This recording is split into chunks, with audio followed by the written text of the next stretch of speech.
Welcome to another edition of Octagon Thoughts. My name's Harry. You can find me at Thoughts Octagon on Twitter for all my UFC and also some NFL takes and content. Today we'll be breaking down Nick Diaz as he takes on Robbie Lawler in his long-awaited return to the Octagon. 6 years out of the game for Nick Diaz. He comes back against Robbie Lawler. 17 years since their first fight in which Nick Diaz scored the KO.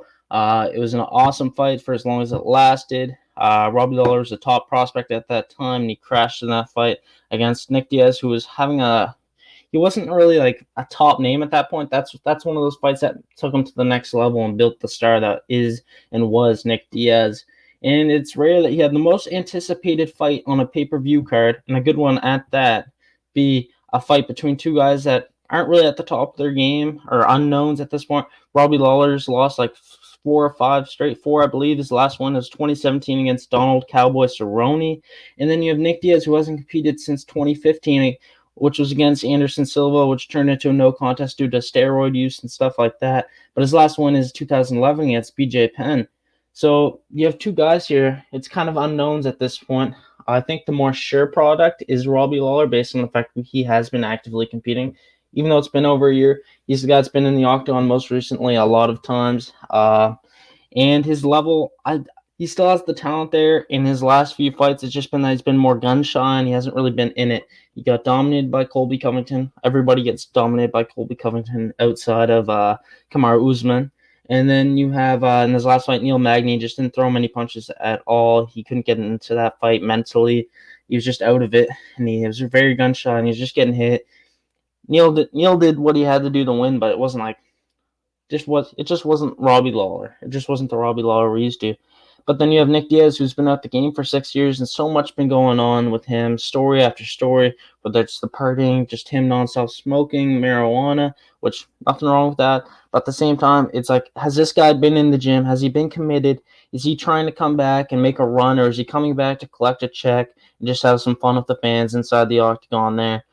What's his motivation, I guess, is my saying, because is he just here to collect his probably 500 to $1 million here, or is he coming back to try and beat Robbie Lawler, get a big time fight, and chase that title or big time fights at this stage in his career?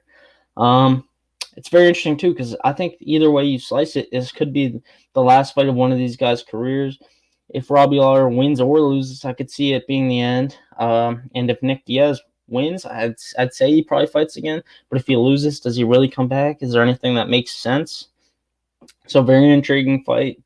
5 rounds, I love it. I think it's perfect, especially for a guy like Nick Diaz who hasn't fought in a while. It might take some time feeling out process, and it's really intriguing. From a betting perspective, it's -110 both ways. Lots of action both ways too, which is understandable because Nick Diaz will get the fan love. He'll get that type of money on him.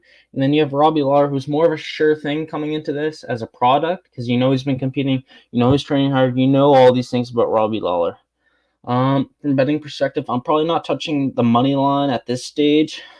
Maybe if Robbie Lawler became like a decent underdog, I would touch it. If he somehow got up to the +140 plus range, I'd be like hard not to take that. But nothing I can really touch. The over-unders at 2.5 rounds, -200 the over. Can't really touch that right now.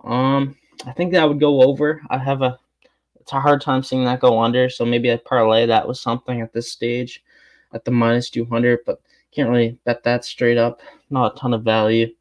I think it'll be a really good fight. I hope so, at least. I hope for their sakes. I hope for the fans' sakes.